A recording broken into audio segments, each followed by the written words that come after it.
Welcome to Her Fantasy Football. You can hear us on Blog Talk Radio / Her Fantasy Football and on iTunes. Make sure to subscribe to us on herfantasyfootball.com so you can hear what we're doing this offseason. Also, you can print off our amazing cheat sheet at herfantasyfootball.com /cheat sheet.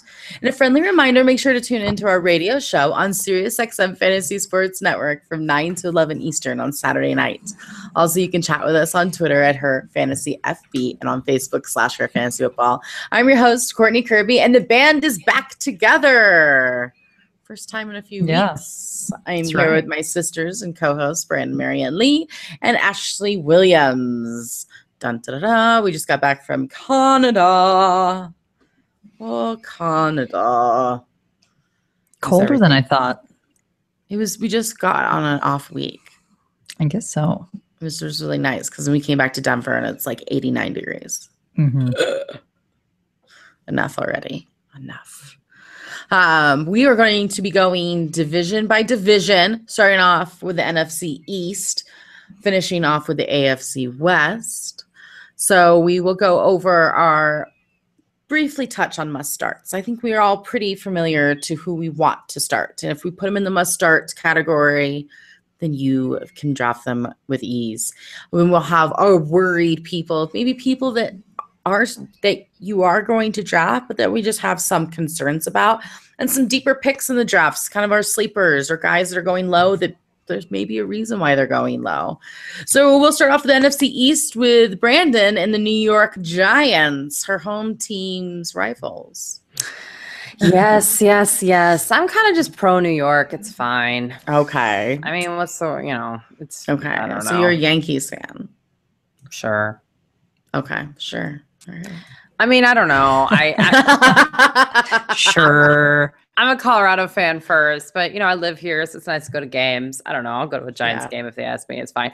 So definitely the people that you must start is obviously Odell Beckham Jr. Now, the good news is that we got some really good news, and it seems like he's going to be back for week 1. He sprained his ankle, and people thought that he was going to miss some time, but it looks like that may not be the case. In fact, Ben McAdoo came out and said he was hopeful that he was going to be ready for week 1.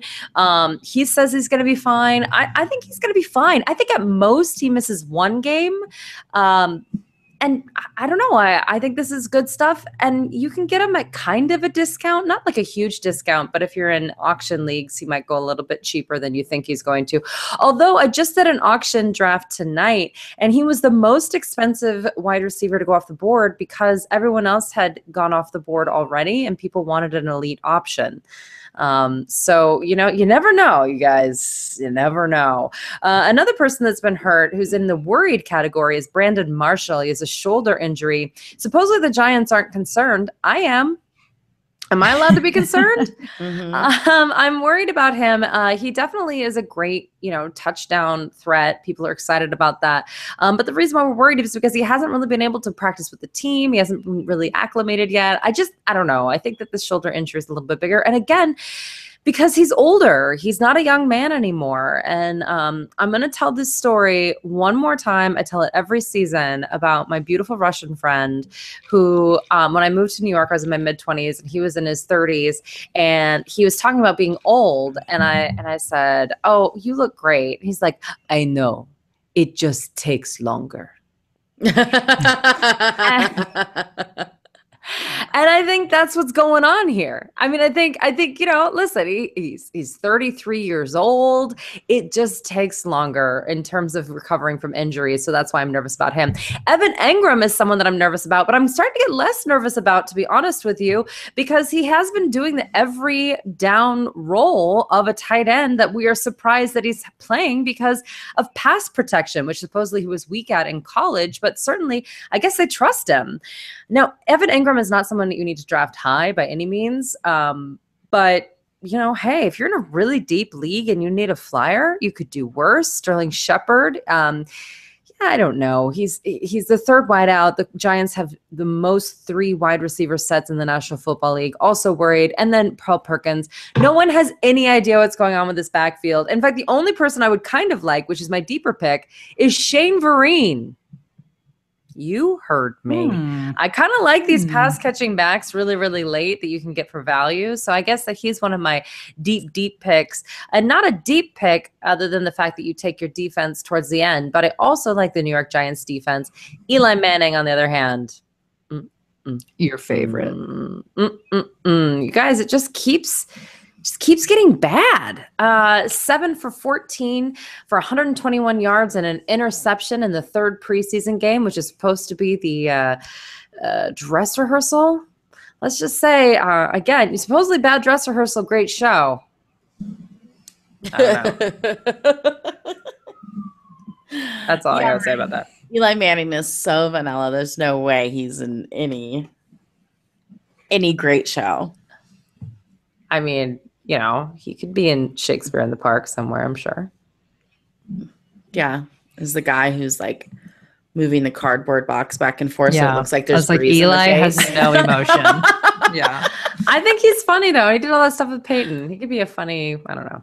Anyway, I'm just saying he does not look quick to me at all. Not that he's ever been quick, but just FYI. Nice. All right, Ashley, we have the Philadelphia Eagles. Yeah. First of all, I think Eli just looks like Eli, so I'm not too nervous about it. But per usual. But I'm not drafting Eli Manning. So my must starts is Zach Ertz. And I'm not a Zach Ertz lady. I'm not going to lie to you. There's something that just doesn't feel elite about Zach Ertz. But at the same time, he was the 6th highest scoring tight end last year. He had over 800 yards. He only had 4 touchdowns. But if you look at who the top 2 tight ends were last year, they both had over 1,000 yards, which was Kelsey and Olsen. But they also only had 4 touchdowns. So in theory, if he could just get a couple more touchdowns, he actually would have a chance at being a top 3 tight end potentially. I love Zach Ertz.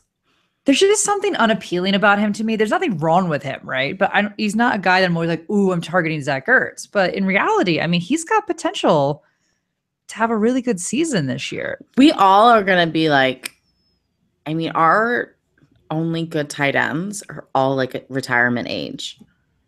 Does that scare anybody else when Delaney Walker, Greg Olsen, and Rob Gronkowski are no longer playing in the NFL? Hunter Henry, my friends. That's right. One guy. OJ Jordan Howard. Reed won't be playing either, I'm sure. Evan Ingram. I'm Evan feeling Ingram. okay, actually. Yep. He's coming on up. Nice. Gerald Everett. All right. I'm feeling okay.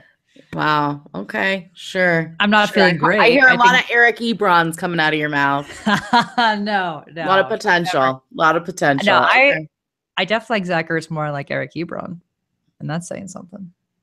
Because I really don't like Eric Ebron.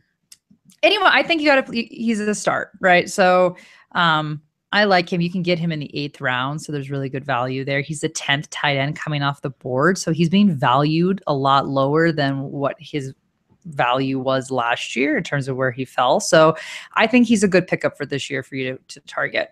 I'm a little worried about LeGarrette Blount, mainly because I just can't get away from the chatter that he might not make the team.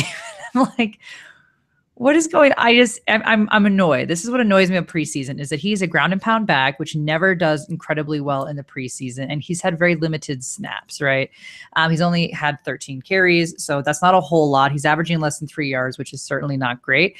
But the organization has come out and said that no, he's not going to be cut and he's going to have a very large role in this offense. So I'm just worried because I don't know where all this chatter is coming from. And usually when chatter is coming, there's a reason for it, but it just doesn't compute in my head right now. You can get him in the 6th round. He's the 29th running back off the board. So he's basically a running back 3. I'm fine with him as a running back 3. He was a top 10 running back last year. Now, granted, he's in a different offense this year, and he did come into camp a little bit heavy. He still has a few pounds that are on, but again, I'm not too concerned because he's ground and pound back. It's just I'll never forget the moment we were all sitting. I think it might have been around a fantasy draft, in fact, and word had come out that Tiger Woods was cheating on his wife and they had an altercation and that she was leaving him. And it was like in one of those trashy magazines like Esquire or something. And you said, you're like, well, usually when there's a story about it, there's some truth to it. And like 2 days later, it broke on ESPN. And I never forgot that. I'm like, typically if there's a story, I know. And that's what makes me a little bit nervous about it. But I guess at the same time, if he's your third running back off the board, I don't think there's a whole lot of risk there for the potential upside that you could get for him. But I'm just saying in general, I'm worried because the chatter's not going away, despite the organization saying differently. So I don't know, just a little something to throw out there, something to think about. Alshon Jeffrey, I'm also a little bit worried about because you have to get him in the 4th. He's the 17th wide receiver off the board, which makes him a wide receiver 2. My issue is just the injuries. Like we talked about with Brandon's players, is that this is one of those injury-prone players here that he played 9 games in 2015 and only 12 games in 2016. Granted, he had over 800 yards in both seasons, so he was incredibly productive when he was on the field. If you look at the top 25 receivers, that's your wide receiver 2, which in theory is where he should fall. All of them had over 900 yards other than Jamison Crowder at 847, which was more than Alshon Jeffrey. So if you look at his last 2 years, he's really been putting up wide receiver 3 numbers, but he's going as a wide receiver 2. So for me, I'm a little too nervous to take Alshon Jeffrey because he's just too high of an ADP for historically the production you're going to get out of him. But some people really like having those players that have that high potential upside, right? High ceiling. He certainly does. But I don't know. For me, your 17th wide receiver off the board, that's a pretty risky pick for someone that historically has played in 9 and 12 games the last 2 seasons. So don't love it. My deep picks, Darren Sproles. You gave him the 13th round, 25th highest scoring running back last year. Plenty of upside. I like Darren Sproles. And then Torrey Smith is the wide receiver 2 on this team, and he's also going in the 13th round. So there's potentially some good value there as well. And I like the Eagles defense. They are going as the 11th defense off the board. So if you're all the way down, if you got a 12-team league, you'll certainly be grabbing them. They're a team that was the 5th highest scoring defense last year. There hasn't been a whole lot of change. So you've got potential to certainly outperform the ADP. I love Torrey Smith. Right? He's the wide receiver too, and he's literally barely being drafted. Carson Wentz loves him. Mm-hmm. I mean, they have really good rapport. I think Torrey Smith's one of those flyers you can take at the very bottom of your draft because no one's even drafting him. He barely even has an ADP. Barely, yeah, 13th. He's the 61st wide receiver coming off the board as a wide receiver 2. There's wide receiver 3 is going higher than him. So, yeah.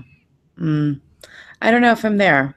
I don't know if I can get behind the whole Torrey Smith thing, but I will say, flyer, really worth it. I don't know if it's worth it. Maybe, but I'm not buying in. I don't know. I think I like this offense in general. I think they're chock full of flyers that they're all being undervalued for the most part, other than Alshon Jeffrey. So why not? There's not a whole lot of risk if you take a chance on them. Brandon, what do you got to say? Oh, I got something to say. All right. Well, before we get to the rest of the NFC East, we want to take a quick moment to thank our sponsor, BarkBox. Our generous sponsors actually keep our site going and this show free for our listeners. So make sure to go and check them out. You can go to barkbox.com/herfantasyfootball. And frankly, BarkBox is amazing. You state your size. For me, I have a little Lucy. She is under 20 pounds. You choose a plan. If you choose a 6 or a 12-month plan and use the link, again, it's barkbox.com/herfantasyfootball. You get an extra month for free, which is great. And one of the things that I like is that you get a bunch of toys, you get treats, and you get a stick. But here's the thing. I have to do a lot of training with my dog because I have a dog with anxiety. So we've taken her to a lot of obedience classes and things like that. So it's really nice to get different treats so that she's excited. It's like every time is something new, you know? And so when I get this little refresh every month, then I can say, oh, hey, Lucy, I got something new for you. And she knows. It's so crazy. Also, my dog thinks that all things are for her. So when I open a box now, she thinks it's for her. Like no matter what it is. So I take out the little stuffing and I give it to her, even if it's like something from Amazon, because she thinks it's BarkBox and she's really excited. So make sure to go and check it out. It's shipped to your door. It's amazing. On the 15th of every month, they have a theme all the time. My personal favorite is the New York one because I live in New York, but they also have Jurassic Bark. I love that. Jurassic Bark. It's cheesy just the way you and your dog like it, right? I mean, come on. And then also Ashley has a friend who has BarkBox because her friend has a big dog who constantly chews on toys and kills them. right? That's true. Oh, yeah. Literally, like every week she gets a new box because her dog has torn the other one to pieces. The toys. I mean, yeah. And so you can get it as a gift as well. So even if you don't have a dog, you can go there and get a gift for someone and they're going to love it, because who doesn't love a lot of toys and a lot of treats and a lovely little chew? So again, go to barkbox.com/herfantasyfootball, sign up for a 6 or 12-month plan and get an additional month for free. It's that easy. Again, barkbox.com/herfantasyfootball. All right. So Ashley, you want to talk about the Dallas Cowboys? Yeah, actually, let's go to the NFC North, just because Courtney fell off. She's going to join us back here in a second. That way she can join us. And I think you and I both are tackling this next matchup here. Oh, don't you want to do the Dallas Cowboys? I do, but Courtney has the Redskins and she needs to hop back on. So let's skip on to the NFC North and then we'll do the Cowboys. I thought we were going division by division. It's not matchups. Okay. Well, either way we are, but Courtney is not back. You just don't want to do Dallas. You don't want to do Dallas. I do want to do Dallas, but I want to give Courtney time. So we're going to skip to the Vikings. What does Washington have to do with Dallas? Why are we having this fight? See, this is a sisterly thing here, guys. You see this? It doesn't make any sense. We are having, because we're going to at least finish it out then. We have to skip back anyway. We might as well then, fine, Brent, we'll do the Cowboys, okay? Maybe she comes on by the time you're done with the Cowboys and then we can talk about Washington. It's not looking promising. All right, Cowboys. Okay. So must starts does Bryant. His ADP is second round, sixth person going off the sixth round. He's the 8th wide receiver off the board. He didn't have a great year last year, 35th highest scoring wide receiver, but he only played in 13 games. And if you look at the last 2 seasons, he only played in 22 games. But I'm not really worried about it. Dez is looking really good right now. He says he's feeling healthy. He's looking healthy. I think he's going to have a massive season. So I'm all in on Dez Bryant. I've been touch and go on him over the preseason, but I think I've solidified my feelings and I like Dez. He is a must start. Ezekiel Elliott, there's a lot of unknowns as we know about the suspension going on right now. He's still going in the second. So for me, I'm not touching him. I mean, he looks really good right now, but you still have to get him in the second round and he's going to potentially miss half the season if indeed the 6-game suspension is upheld. And then he's got the bye weeks that puts him out 7 games. So it's going to be really, really, really hard for you to make those points up with your second round pick. So for me, I think he's going too late now. In the second? I think, well, I'm thinking that he's going to sue now and get an injunction. There's rumors he might sue and then you get the injunction and then be able to play. But he certainly is not, in my opinion, the face that the CBA wants to put forward for this fight. I completely agree with you. I did an auction tonight. I got him for $31. Woo! And that was so cheap because David Johnson was 66, Le'Veon Bell was 65, LaShawn McCoy 50, Melvin Gordon 49. Are you kidding me? Christian McCaffrey was $31. I got Ezekiel Elliott for the same price as Christian McCaffrey. So I just think that it depends on your league. And then when I took him, everyone was like, oh, you must be thinking he's not going to be suspended. And I was like, I just got him for cheap. So I think but you're in an auction league. I agree. An auction league is different. If you are doing a standard or PPR league, he's going in the second round, period, end of discussion. You got for $31, the $200 balance? Yeah, 31 of a 200. I mean, I'll take that. And then I got Darren McFadden 6 for of your $8. budget on a guy that could possibly miss almost half the season. Yeah, but if you got Darren McFadden for $8, that's still less than another top, all of them. a top running back for 2 players. Yeah. And you can't, so you're fine. It's crazy. Right. But for the most part, for the purpose of what we're talking about here, we're not talking about auction where you actually get the option of possibly wheeling and dealing. We're talking straight up standard PPR, keeper league style. He's going high. Your choice. Again, he may sue. He may very well get the injunction in play. Well, we'll probably know tomorrow the second we post this. So probably will. For me, it's a little bit dicey for me for where I have to get him because I don't know. If your draft is coming this weekend and there's news, then obviously, yeah, you're in a position of power to know and then make your choice. But for me right now, not knowing, I don't love it, but at the same time, that's where he's going. So he's still a must draft. Darren McFadden, though, you should go get Darren McFadden. He has looked incredibly good right now. That offensive line for the Cowboys, literally any one of us could run through and get 6 touchdowns as a running back. Having not played a sport since high school, I feel very confident I could still score 6 touchdowns behind the Dallas Cowboys offensive line. Is Darren McFadden going to be the bust of 2017 when you draft him in the 6th round and then Ezekiel Elliott sues and gets to play the whole season? Well, I noticed because I unfortunately did 2 drafts. My snake draft, I got Darren McFadden in like double-digit rounds. I think people do think he's going to get an injunction. So I think if well, listen, again, all of this is going to be cleared up tomorrow the second we post this. So hopefully. But you're right. He's a total bust if Ezekiel Elliott gets an injunction. Yeah. Right? No justice for anyone. No but justice. that's like rounds where you're having a bunch of other guys that are boom or bust players, injury prone players. So to me, I just chalk it up as a risk. And well, we have our family draft on Sunday, so it better be cleared up by then. It better be. Think of McFadden as insurance right now, right? That's what I would think of it. If you need to drop them, you can drop them, whatever. There's a lot of really good sleepers and flyers in those late rounds, so I wouldn't view it as complete junk and not get him, because there's a lot of other people you can get late if you need to, but and on the waivers. So Dak Prescott, I don't understand why he's being so undervalued as the 14th quarterback off the board this year. I think people are a little bit nervous about the sophomore slump. I think he's looking great. I'm targeting Dak Prescott. I love him. He's going in the 10th round. I'm not really worried about anyone on this team other than what we obviously discussed of the situation with Ezekiel Elliott and Darren McFadden. But we won't know till we know in the next few days here. So deep pick would be Cole Beasley, Terrence Williams, and potentially Bryce Butler. Bryce Butler doesn't even have an ADP, but just someone to keep your eye out for down the road. He does have some chemistry with Dak Prescott. And I like Terrence Williams, also ADP, and Cole Beasley. You're getting super late in the 13th round.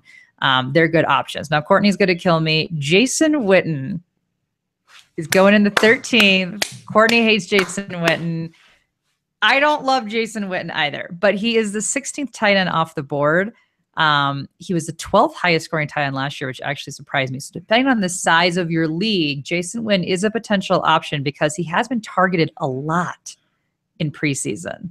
Now, I think if Ezekiel Elliott plays, that play script will change a bit, but it's something to possibly consider if Zeke is not playing. He's being targeted an awful lot right now by Dak Prescott. Again, you better be in a 12-team league, and this is the 12th pick because you hate everybody else in the tight end position that's there. I can understand if you want to take Jason Witten and roll the dice. Oh, Witten. All right. Washington Redskins must starts. Kirk Cousins is going in the 8th round.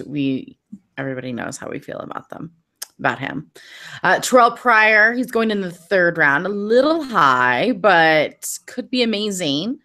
It's kind of one of those potential dudes that's kind of proved himself already, but not really. So the mid-3rd round isn't too bad. Then you have Jamison Crowder, who's going in the bottom of the 6th round, who I love and I'm trying to target in all of my drafts. Dustin Hopkins, the kicker. We have him ranked number 10. So you're drafting him as well.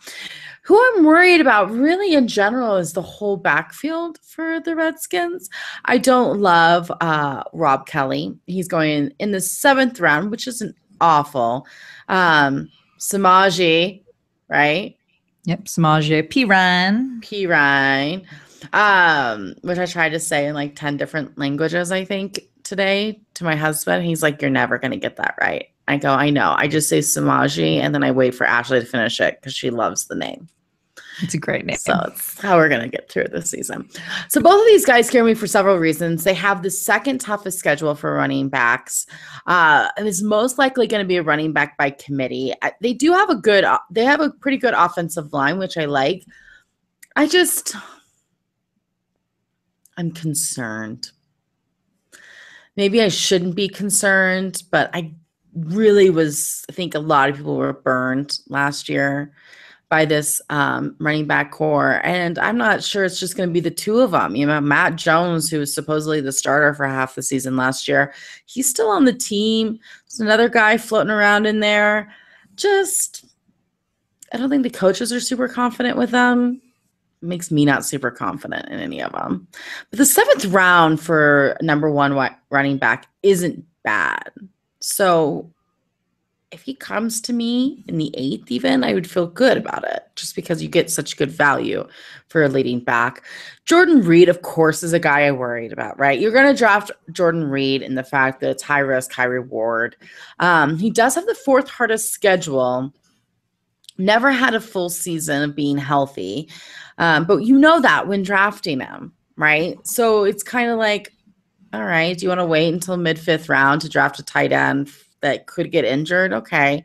You can always pick up a more solid tight end towards the end of the draft to cover your bases. And there's plenty of good tight ends that aren't even being drafted. So that's okay. But it's just something I always get concerned about. I hate tight ends in general, so I suppose there's a risk with any of them. My deeper picks, Josh Doctson. Now, this is interesting. He's not doing phenomenal. He's had some injury issues, but he is the 3rd wide receiver in this Washington Redskins offensive core. And if we remember, Crowder was the 3rd wide receiver last year, and he got 847 yards and 7 touchdowns. So I'm just saying, if you want to throw a dart with your last pick, Doctson could have a good game, could see good season. They could use him more than we think they're going to at this point.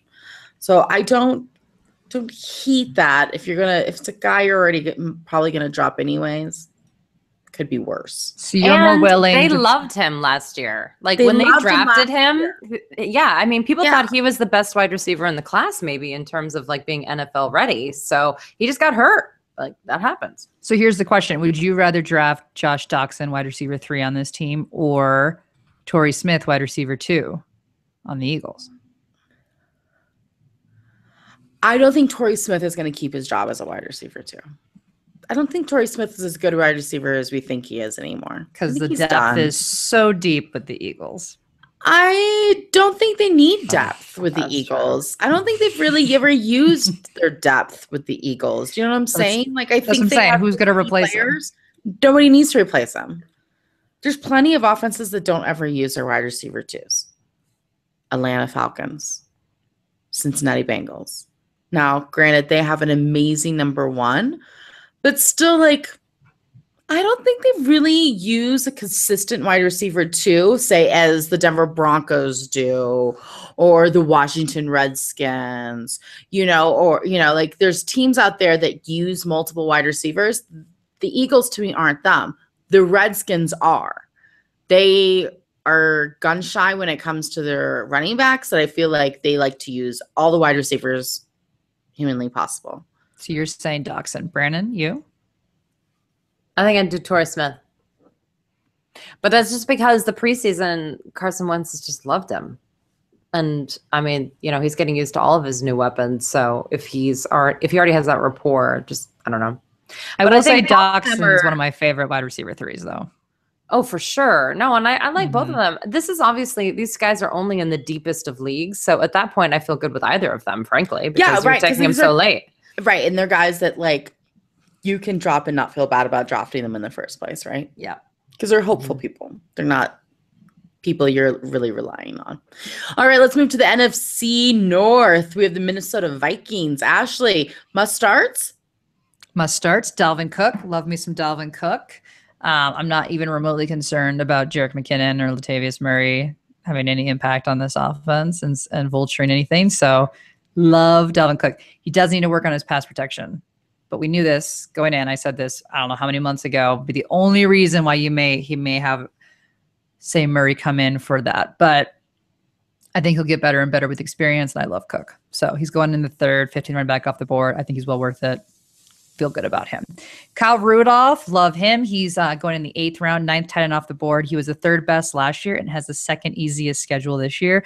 This is a classic guy that's being undervalued. So go ahead and mark him on your little cheat sheet as somebody that you can target who should have a very good season this year. I think he'll have the exact same season as last year, so that should land him in the top 5. So feel really great about him. Minnesota defense, they're great.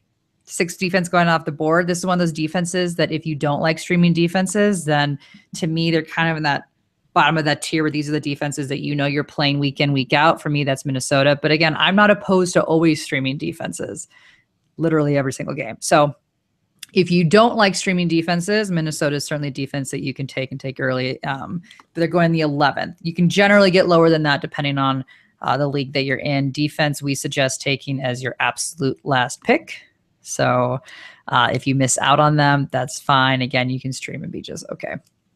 I'm not really worried about anybody, but my deep picks would be Adam Thielen and Stephon Diggs. Interestingly enough, ladies, who do you prefer? I prefer Thielen to Diggs.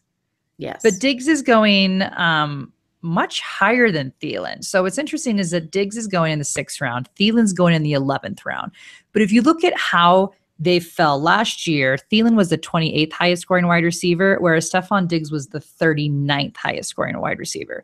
And you're going to sit there and tell me, well, Ashley, he was hurt. And I agree. He was hurt a lot of games, but Diggs played in 13 games, starting 11 of them, whereas Thielen technically played in 16, but he only started in 10 games. So he actually started in less games than what Stephon Diggs started in.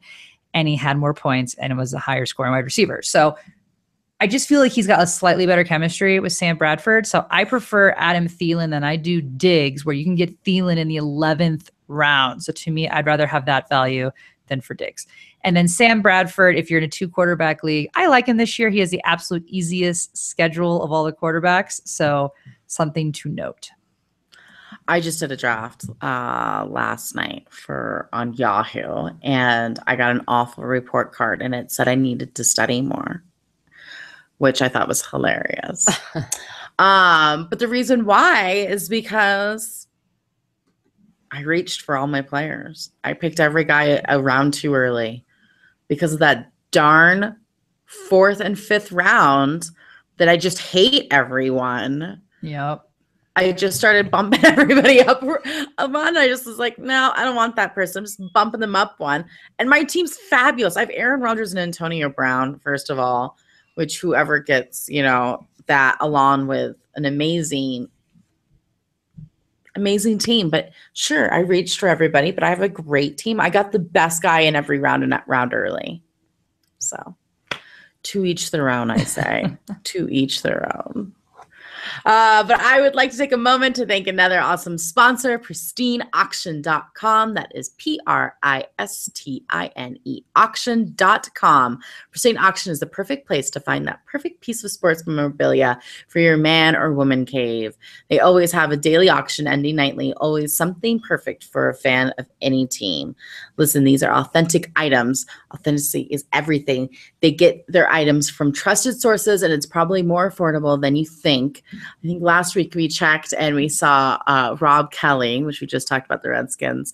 An autographed football was going for under $6 at the time. So just saying, sure, you can buy for an awesome helmet signed by Tom Brady, which was going on, or you can get a cool specialty item with a photo signed by Willie Snead. I mean, there's just a bunch of really awesome, fun stuff on the website. So go there and check it out. PristineAuction.com. Quick, free to register, free to bid. Lots of great items. Again, that is PristineAuction.com. We were right just now, laughing. They have an Odell Beckham Jr. Helmet, full size, signed for $78.75. What? You That heard me. seems cheap to me. That's cheaper than a regular NFL jersey that has no signature. I'd say that is cheaper than a jersey. No, it's an auction, so it's going to go up from there, right? But, come on. Wow. It's amazing. But still, we were just laughing about how Rob Kelly is starting running back in this league. It was something like $5.65 or something crazy like that. We're like, what does that say about how people perceive the value of Rob Kelly? Seriously. Sad. Prove him wrong, Rob. Prove him wrong this year. Don't do it. Don't do it. All right. The Green Bay Packers. Lots of must starts for the Packers. Yep. When you got Aaron Rodgers under center, ends up you create a lot of fantasy points across the board. So, which Aaron Rodgers looks fantastic. Ashley, have you seen his new look? No. Oh. Google it. Google it. Google it right now, Ashley. Right now. I cannot wait. And then Ashley's going to describe it to you, listeners, because you all need to know as well. But I'm going to say this. Supposedly his ADP's in the second round. He hasn't gone in the second round in any of my drafts. He may go in yours. That's fine. If you have a bonus, I can understand. We always tell you to wait on quarterbacks. But listen, obviously he's fantastic. I got him at the end of the third round in the draft I did last night. Yeah, I got him in the fifth round tonight. Yeah. It's crazy stuff. Jordy Nelson, but those are in industry drafts, so I shouldn't say that. But Courtney got a third in a friend draft. I got the end of the third round in a friend draft. So, Dak Prescott went in the end of the second. What? I know. Oh, yeah. This is the reminder that you guys get prepared for crazy things to happen and don't let it throw you off your game. We're waiting for the kicker, 7th round. No. First kicker. It's fun. It's fun. Anyway, Jordy Nelson is a first-round pick, as he should be. Also looks good, and he actually looked better the longer the season went on, which is not normal for someone in his 30s. But, man, way to go, Jordy. Devontae Adams is a 4th-round pick. He almost went over 1,000 yards and had double-digit touchdowns. That's what it's going to be again this year. And then I'm worried about Ty Montgomery still, although he did look better. He played in the third preseason game. Came back, he had 3 carries for 31 yards and a touchdown. But more importantly, he had one 25-yard run that looked really good. And that was in the third preseason game with, again, the dress rehearsal. He's going in the 4th round. Again, sickle cell trait makes me nervous. But hey, I feel like running back position is really tough. So I just want to tell you that I'm always going to be worried about people with sickle cell trait. So take that as you will. Even if he's out there looking like a crazy all-pro whatever, I'm still going to be concerned. So I will say that always. And then also Martellus Bennett. I'm a little bit concerned because he caught 1 catch and it was from Brett Hundley, not from Aaron Rodgers in the third preseason game. I just don't know if I could depend on tight end production from the Green Bay Packers because we haven't ever seen it. That doesn't mean that Martellus Bennett's talent isn't better than anything that they've had there yet. That's absolutely true. But man, they're A-okay without it. So that's the only reason why I'm nervous about him being your starter. And the deeper picks, believe it or not, Randall Cobb is going off the board in like the 8th to 10th round. He's still someone who's going to be pretty decent, you guys. I think he's probably going to get around 700 yards, probably 6 touchdowns, maybe 8. There are a lot of wide receiver like 1/2s that are going to be looking for those numbers, and he's a 3. So I think that that's decent at this point. And then Jamal Williams, 3 for 3 in targets, getting involved with the passing game. I think he's more of a handcuff than someone that you can start soon. But if you have a deep bench, he is someone that you should consider. Is this what we're referring to? Aaron Rodgers mustache? Yes, he's Ron Swanson. He is Ron Swanson. It's so good. And his eyes are all baggy and his face looks a little gaunt because he's on that new Tom Brady diet, and so he's like, and it's like so good. I just hope I happen to find Ron Swanson attractive, so that works out for you. Yeah, that's why we said to look. Yeah, exactly. If you haven't checked it out, he's got a mustache that's amazing, so it's worth a Google. The Detroit Lions must starts Golden Tate, ADP in the mid-5th round. I just want to say that he has played all 16 games for the last 4 years, and that is hard to find nowadays in these wide receivers. Yeah, he's a little bit older and he's a little bit smaller, but that is why I love that Detroit moved him into the slot. You guys, he looks so good in the slot. I think that he's going to get Tate Bolden numbers put together, kind of mumbo jumbo. I think that in the 5th round, he is going to be great value. I think he's really going to have a good year this year. I just like this team for the mere fact of like where you can get them. I like Marvin Jones in the at the end of the 9th, 10th round. To me, that's value for a guy that's a wide receiver too on an offense that likes to throw the ball all the time. Sure, he burned us at the end of the season last year and he had huge games at the beginning of the season, but if Detroit wants to be successful, they have to be more consistent, right? And they just gave Matthew Stafford this huge contract, the biggest in the NFL, which makes him the smartest man in the NFL and clearly having the best agent. I want some of that. Because because we know Matthew Stafford isn't the best, right? I mean, there's no way that anybody in their right mind would ever say that Matthew Stafford is the best player in the NFL. He's just clearly is really smart. And so I like this confidence that we're going to have on this team, consistency, I'm hoping, with this receiving core. So therefore, Stafford, Jones, and Tater all starters, and Matt Prater, because Matt Prater is always a good time. You just can't watch the games. That's all. He's a Mike Evans. You just can't watch. People I'm worried about, Amir Abdullah, he's going to the top of the 5th round, and I'm scared about him only because of injuries. He's not a 5th round pick for me, but if you can get him at the behind that, say like the 7th round, I would do it. It's not the best schedule for running backs and not a great offensive line, which worries me as well, but they have lots of good receivers. So that's going to spread the field out, and hopefully he'll be able to take advantage of that with the line that he's been given. Theo Riddick, a total of just over 700 yards and 6 touchdowns, but that was without Abdullah last year on the field. And I just don't think Theo Riddick is going to he's not going to have the same stat line as he did last year. I think we're going to see a big dip this year. You do get him in the 10th round. So for a handcuff, it's great value. But if you're looking for that consistent receiving back, I don't know, because Abdullah is a receiving back himself. I just don't know if Riddick's going to be used as quite as much as we're really hoping for. He was going off in the 12th round a couple weeks ago. Now he's in the 10th. So I'm not exactly sure if it's going to be the value that I was hoping for. Some of those deeper picks, Kenny Golladay, amazing. Big guy, 6'4", 213 pounds. If you're talking about a guy, I mean, I don't want to be down on Torrey Smith, all right? I have nothing against the guy. I love him. He does great little videos with his wife. He's adorable. It's just that I think Golladay might end up like sneaking in and being a top 30 wide receiver. And I think that's I really like impressive. Golladay a lot this year. Yeah. A lot. Yeah. Eric Ebron is going at the end of the 12th round. He's that potential guy that I think we talk about every year at the top of the season. It's like, dude, he could be the guy. He's not my favorite. He saw a lot of red zone targets last year, and he only got 1 touchdown. So not impressed. Sorry. Do we need to talk about the Browns, Brandon?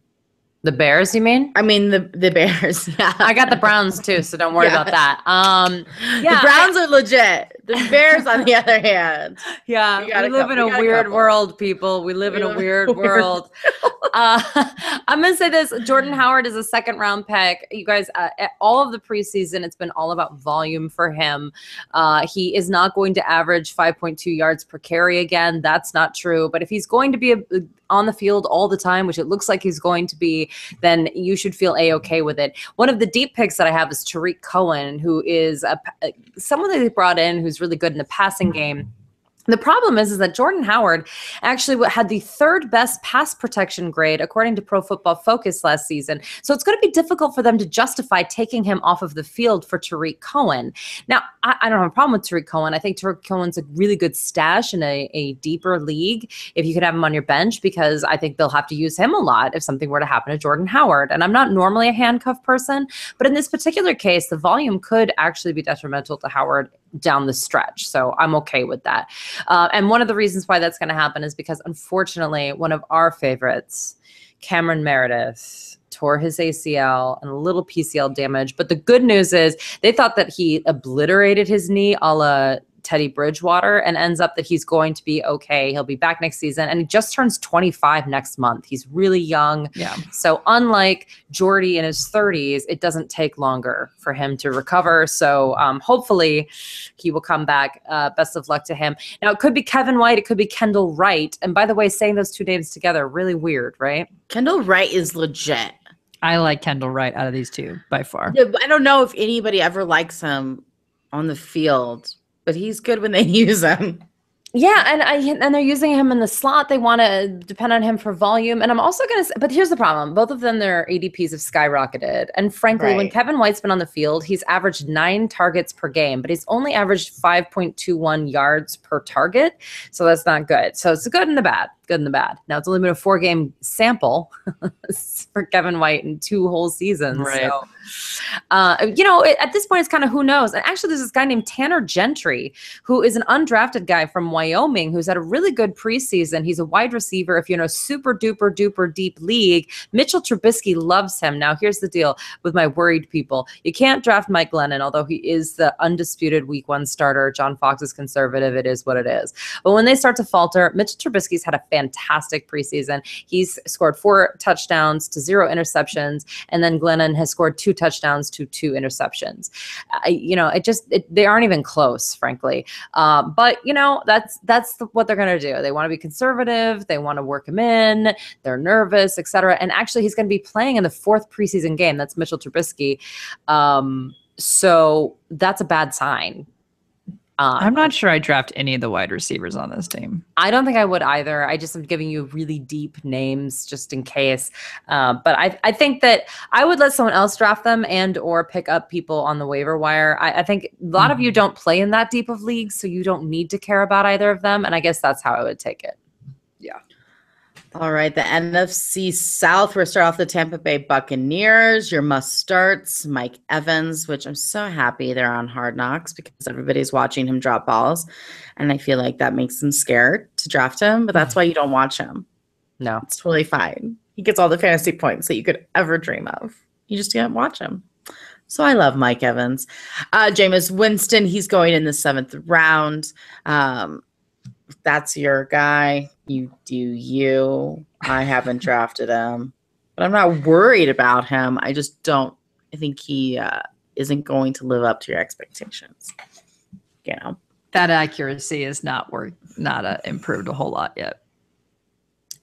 No, but again, you just don't watch Buck games. Okay, you just turn on your red zone and you just see the highlights. That's all you need to do.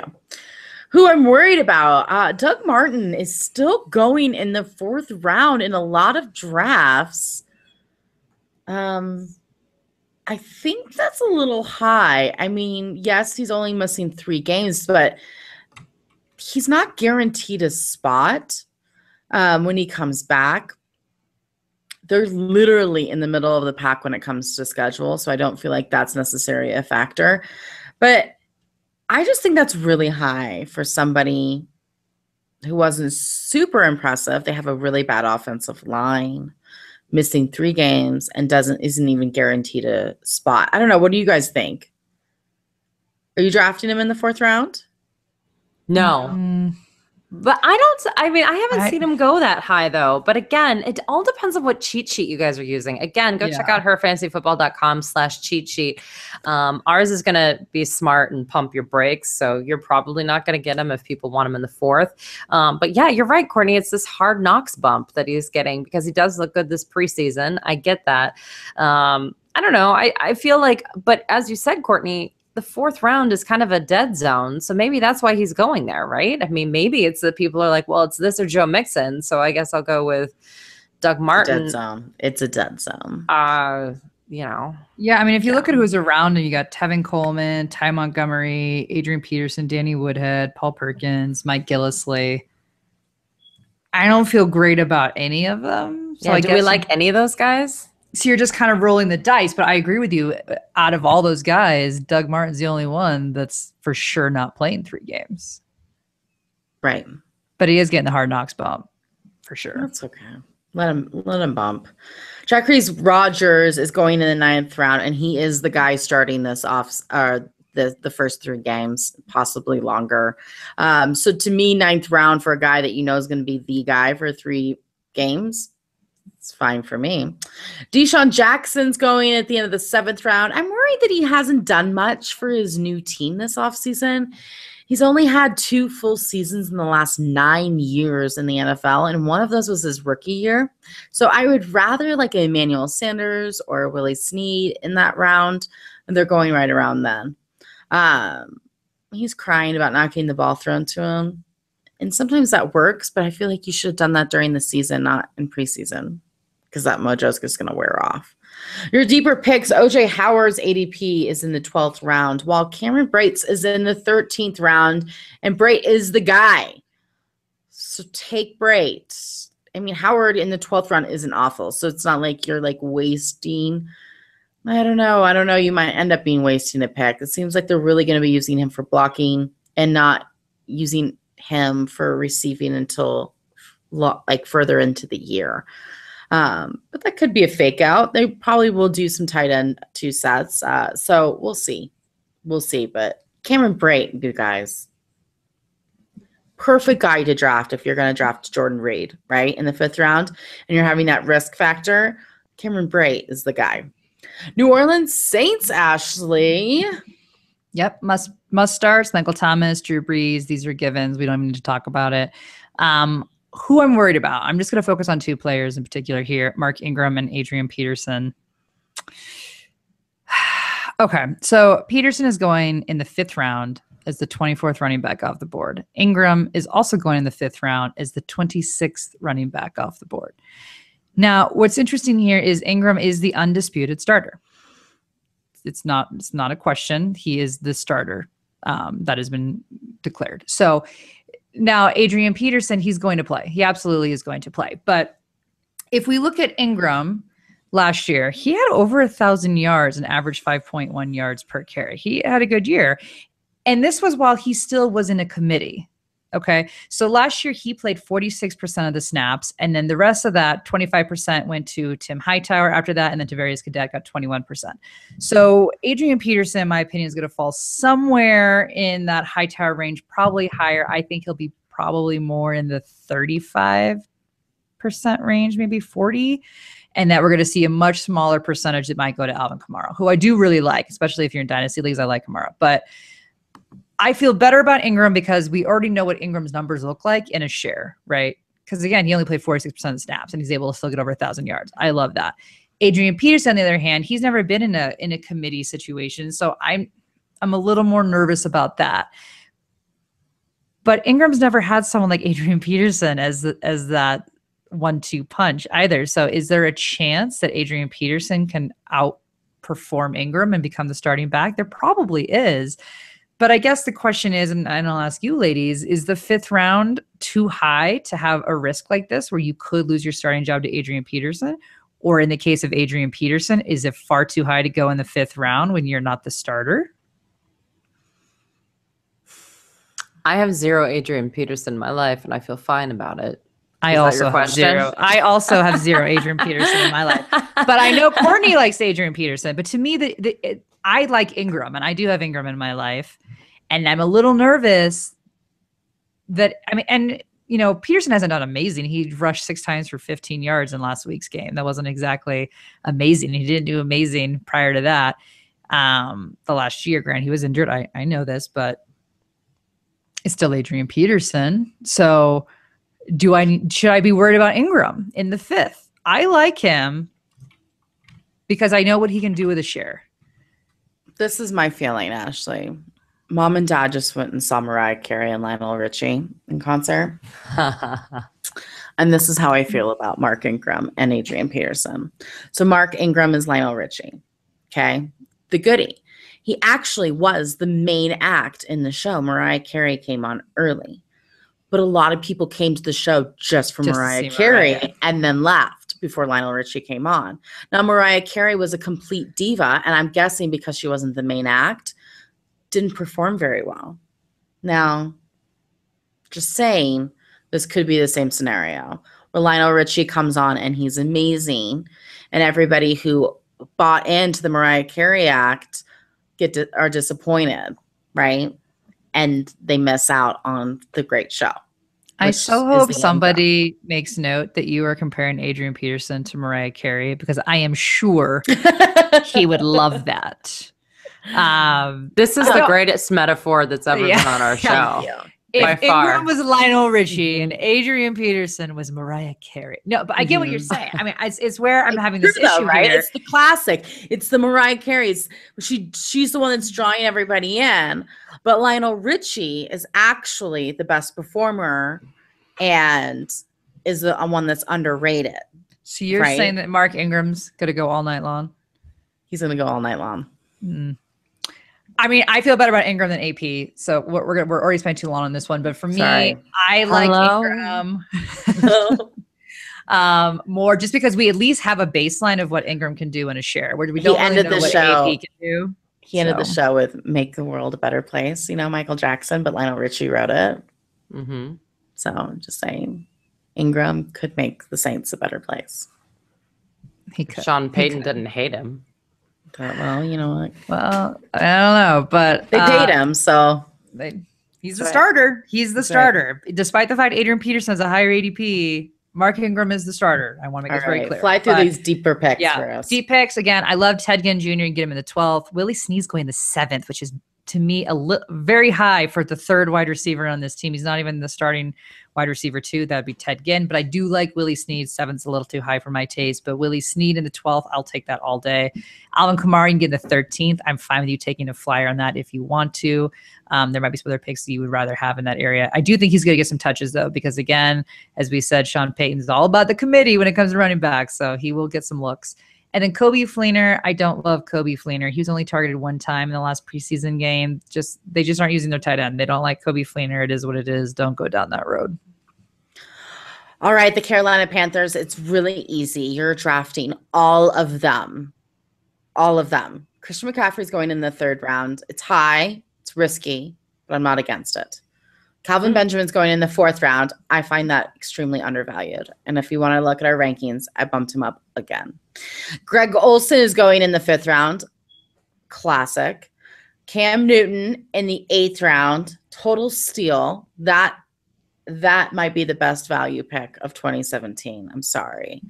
You guys, all of these people have extremely easy schedules except Greg Olsen, and we do not concern ourselves with that when it comes to Greg Olsen. Okay. True. Carolina defense, we have him ranked number 10, so that's where you should draft him. Don't be drafting Carolina defense super high because they're the Carolina defense. They don't need to go that high. I'm a little worried about Jonathan Stewart, but he's going in the 8th round. He hasn't played a full season since 2011. And even with just 13 games last year, he had 824 yards and 9 touchdowns. Not a good PPR running back, just so you know. He's even last year without McCaffrey. Now that McCaffrey's there, especially not PPRs, okay? But he should have a decent line to run through. So I'm not against Jonathan Stewart. I'm a little concerned with McCaffrey being there, but not too bad. I'm hoping they use it as a committee in the fact that they're both productive. We can all hope. And then Devin Funchess is going in the 14th round. Again, great schedule. Big guy, 6'4", 225 pounds. There's no Ted Ginn Jr. anymore, guys. So those passes have to go to someplace. So I think Funchess might sneak in to a decent wide receiver guy in your flex.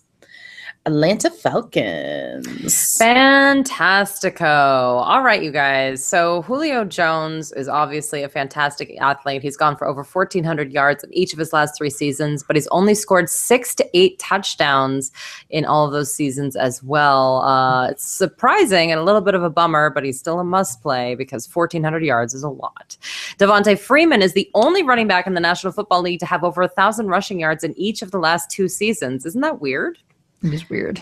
Yeah, and even with Tevin Coleman cutting into his time, Freeman was incredibly productive. He averaged 4.75 yards per carry, and he scored 13 total touchdowns. Now, speaking of Tevin Coleman, this is kind of the deeper cut, but he's going really high, and I want to explain why Tevin Coleman's going high. It's because if something were to happen to Devontae Freeman, Tevin Coleman goes directly into running back 1 mode. So right now, he's kind of the 1A, 1B, but I think he's going to be the number 2. I just don't think the 1B is real anymore. I think he's really the number 2. But still, if you want him, You are going to have to take him in the 7th round. And I'm okay with that. That's kind of the Paul Perkins, Rob Kelly, just after Derrick Henry, Frank Gore, Terrence West. I think I might want West instead, but that's kind of where he's going. And again, it's because of that high upside. In terms of the second wide receiver on the team, there aren't a lot of options there. I think it's probably Mohamed Sanu. Taylor Gabriel's there. I think they're just boomer bust guys that I wouldn't spend a whole lot of time on. So I don't even know if I want to put them in the deeper picks, but I decided that I would mention them so that you knew that I knew they were on the team. Austin Hooper, on the other hand, is a big-time tight end that people are targeting late, which is great because I feel like everyone's talking about him, but his ADP has stayed really low, which is weird. He's a 13th round pick right now, and he had the #1 amount of targets in the Super Bowl last year for the Atlanta Falcons. And just a little saucy reminder, Matt Bryant was the #1 kicker last season, you guys, and he is in a dome, and that offense is still going to make some noise. So kickers matter if you play with them. Kickers matter. NFC West, Ashley Sale, Seahawks. So I really like the Seahawks this year, which is very unusual for me because I'm usually pretty down on them. But Russell Wilson, he's the 6th quarterback going off the board. You can give him in the 6th round. That's exactly where you should get him. He has the 9th easiest schedule. This entire offense, for the most part, has got an incredibly easy schedule this year. So again, this is part of the reason why I feel amazing about them. Doug Baldwin, he's going at the very end of the 2nd round, 11th wide receiver off the board. He was the 10th highest scoring wide receiver last year, so this is very on par with where he should be. He has the absolute easiest schedule for wide receivers this year. So that is going to be some massive, massive production for Doug Baldwin, as he is by far and away the wide receiver 1 on this team.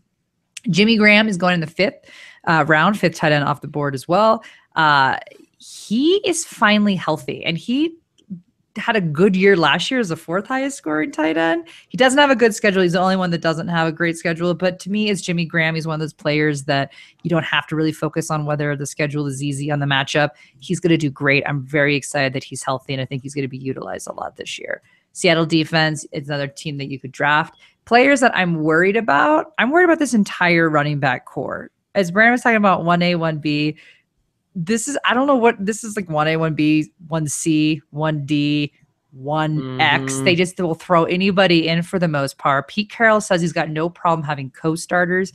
He is, as of right now, saying that Eddie Lacy and Thomas Rawls are both starters. I hate this. So I am staying away from both of them because I don't know how this is going to pan out. I don't foresee both of them being starters throughout the year. CJ And Chris Carson's the one who looks the best. He is. I'm getting to him. Sorry. I just started ranting. CJ ProSize is going in the 12th. He's very injury prone. So I don't know if I love the situation with him. You got Alex Collins. You got a whole bunch of other players. And then you got, as Brandon said, under my deep picks, Chris Carson. His ADP is in the 13th. He has looked really good, but it's not even a lock that he's going to make the team, which would be absolutely crazy. The potential running back that looked the best may not make the team. I think you'll be fine. September 2nd is the cutoff of when teams have to have their rosters cut to the 53-man roster. So you should know before your draft, certainly, at least hopefully. I think he'll make the team because he certainly has potential to add to special teams as well. But because this is such a weird running back core, I don't like any of them. They're just, especially Rawls and Lacy, if you get in the 8th, it's just too high for me to be splitting the whole season. I don't love it. I do like Paul Richardson then, who has no ADP, who is the technical wide receiver 2 on this team. He could have a huge year. He is injury prone. So you could take him as your very last pick, where again, if he gets injured, who cares? But he's got potential to be a top 25 wide receiver if he is healthy and does play based on the fact they have the easiest strength of schedule. So if you're at the very end of your draft, look for Paul Richardson. Nobody else is going to be drafting him. He could be the steal of the entire draft. I don't know how our next team, the San Francisco 49ers, are even going to find 53 players to fill their team. Do we have to have 53? Right. Must starts none. And this is it, guys. Carlos Hyde is the only guy going off the board for the 49ers. He has the absolute worst schedule for running backs this year. He gets injured all the time. He has a really bad line. His whole team is not impressive. I don't know why we would risk a 3rd round pick on a guy that has nothing going for him other than the coach, Kyle Shanahan. Okay. I get that. But Kyle Shanahan, there's got to be like a learning curve, right, for the Shanahan system. And I just can't imagine that it's going to happen over one offseason. Pierre Garçon is going in the 8th round. That's fine. I'm fine with that. Deeper picks is Joe Williams. He falls in the depth chart, though. He's behind Tim Hightower and some other guy.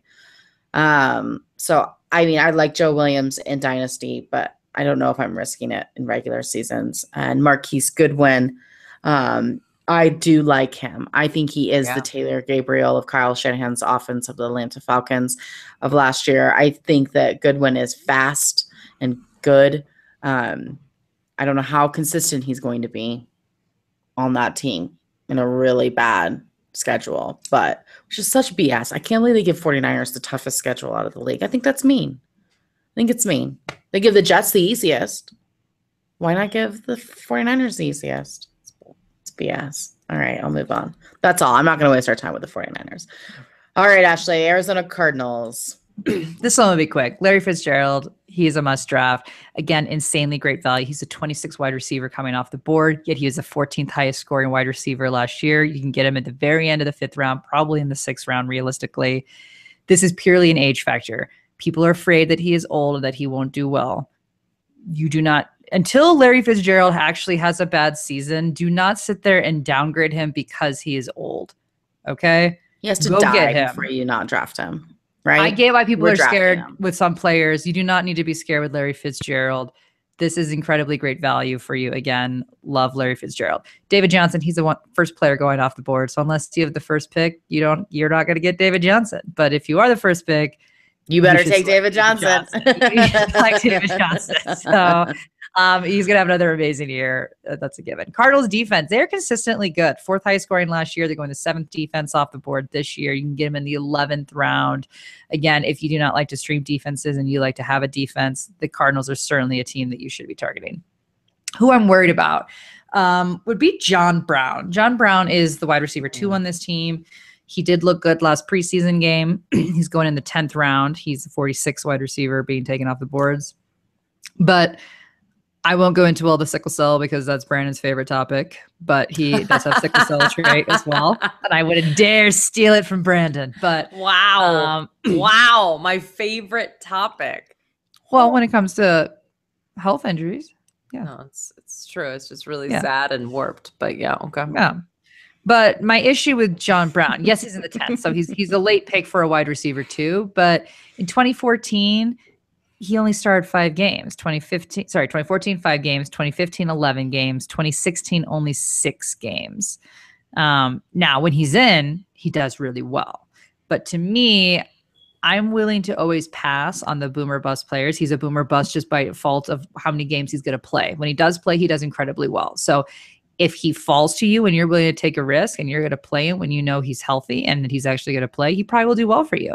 But the question is, if you're looking around everybody else in that round, is there somebody else that's a little bit more consistent that you'd rather take?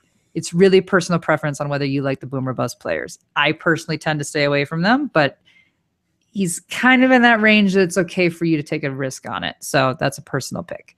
And then deeper picks, if you want to go deep, you can go JJ Nelson in the 14th round, literally as your last pick. But I don't think you'll need to. I think he'll be on the waiver wire that you can go pick up anyway. And again, Carson Palmer only if you're in 2 quarterback leagues. So. All right, Brandon, the Rams. All right. So the only guy who's kind of in the must-start territory is Todd Gurley. Now, they held him out of the 3rd preseason game, mostly because they're just wrapping him up in bubble wrap. And I think that's actually a good thing, you guys. I think that the fact that they want to use him for a volume play is why you are drafting him. He's going early, obviously. But I guess that what you're trying to do is you're just trying to get the guy who's going to touch the ball a lot. And that's going to be Todd Gurley on this offense.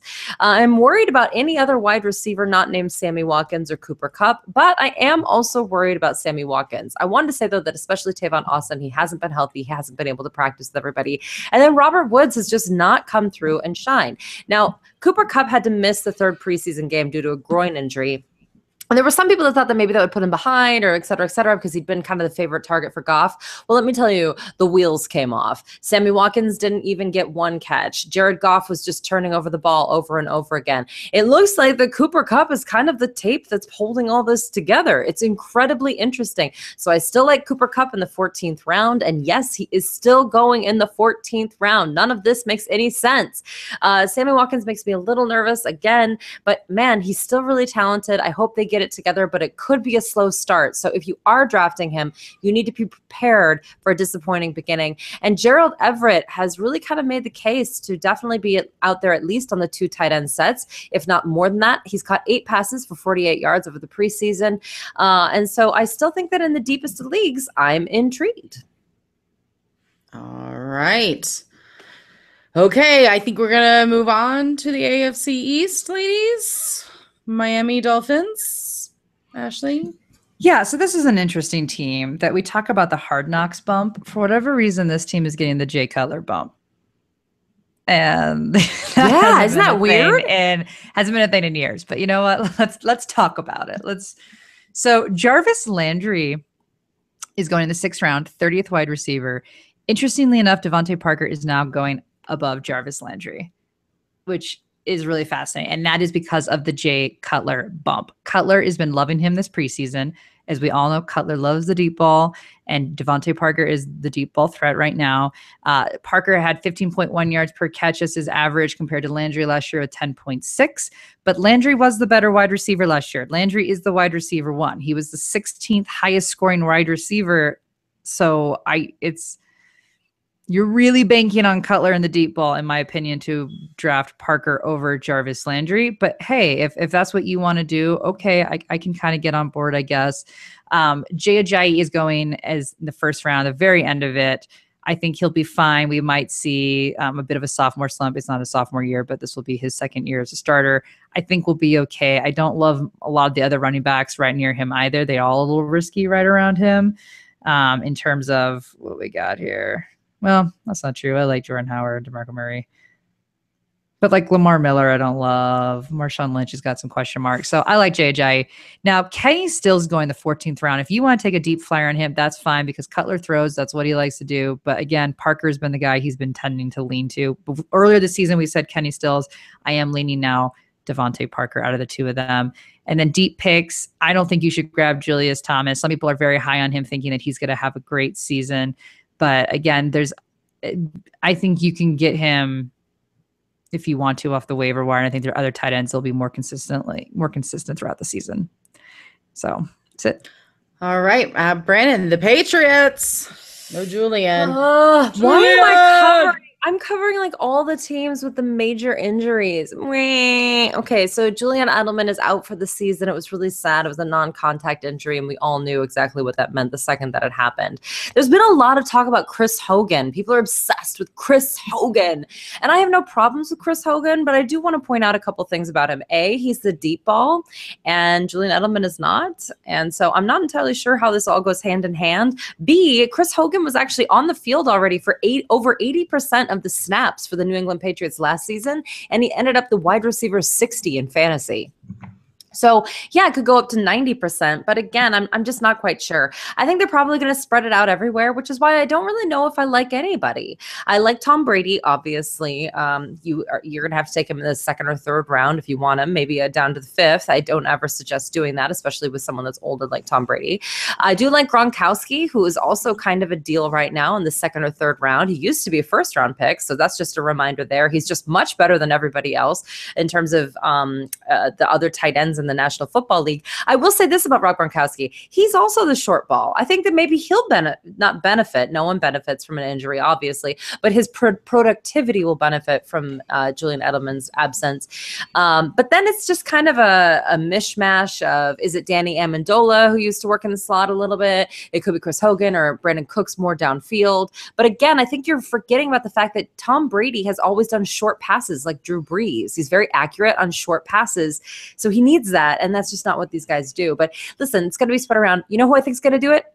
James White. I think James White's the only guy on this team who has a defined role. He's definitely the pass catching back. I think maybe Rex Burkhead a little bit.